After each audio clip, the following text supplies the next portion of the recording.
안녕하세요. 구명모 법무사입니다. 개인회생 신청할 때 가장 중요한 것은 변제금이죠. 이 변제금을 산정할 때 상당히 중요한 요소가 있는데 그것 중 하나가 생계비입니다. 이 생계비를 얼마나 인정받느냐에 따라서 변제금이 많아질 수도 있고 적어질 수도 있거든요. 이 생계비를 인정하는 범위를 정할 때 있어서 배우자 소득이 일부 영향이 있을 때가 있습니다. 그래서 이번 시간에는 배우자 소득이 개인회생 변제금을 산정하는데 어떤 영향이 있는지 설명드리겠습니다.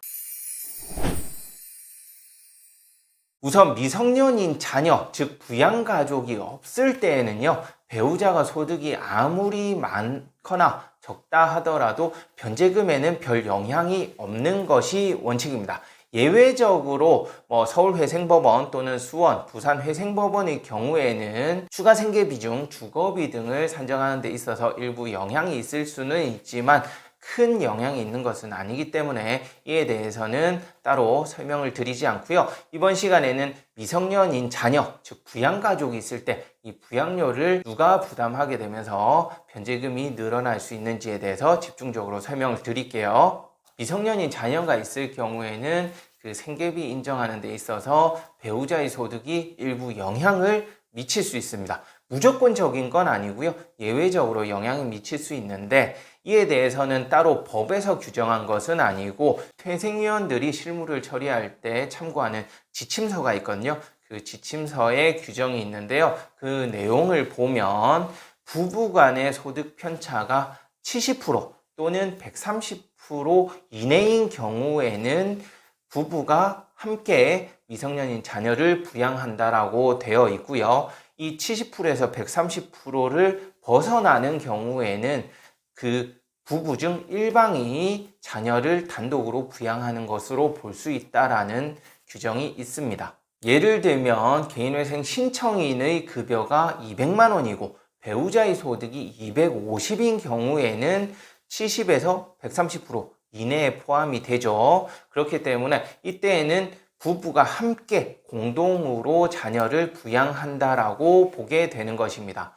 예를 들면 자녀가 한 명일 경우에는 부부가 각각 2분의 1씩 부양한다고 해서 인정받는 생계비는 자녀 한 명의 2분의 1에 해당하는 금액만큼만 추가적으로 생계비를 인정받을 수 있는 것이 원칙이고요. 만약 개인회생 신청인의 배우자가 신청인의 소득보다 130% 이상 소득을 얻고 있다. 이 경우에는 그 신청인의 배우자가 단독으로 자녀를 부양한다라고 법원에서 판단을 할 수 있습니다. 이 경우에는 결국 개인회생 신청인이 부양가족이 없어지게 되는 것이죠. 따라서 이에 해당하는 만큼 변제금이 더 늘어날 여지가 발생하는 것입니다. 다만 무조건적으로 이렇게 규정을 하는 것은 아니고요. 구체적인 상황에 따라서 130% 이상 소득 차이가 난다 하더라도 공동으로 부양하는 것으로 인정을 받을 수도 있지만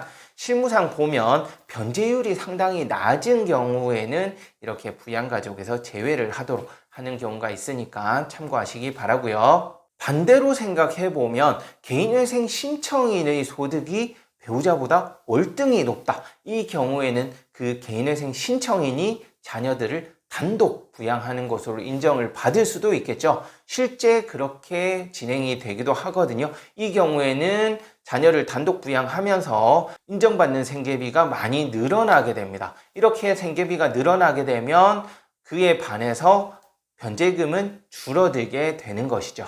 결론적으로 말씀드리면 개인회생 신청할 때 부부간의 소득 편차가 큰 경우에는 미성년 자녀가 있다면 변제금에 직접적인 영향이 발생할 수 있지만 자녀가 없다면 별다른 영향 없다라고 생각하시면 되겠습니다. 네, 이번 시간에는 부부간의 소득 편차에 따라서 개인회생 변제금이 어떻게 정해지는지 설명드렸는데요. 이번 영상 보시고 또 궁금한 사항이 있으시면 언제든지 위 번호로 연락 주시기 바랍니다. 이상 구명모 법무사였습니다. 감사합니다.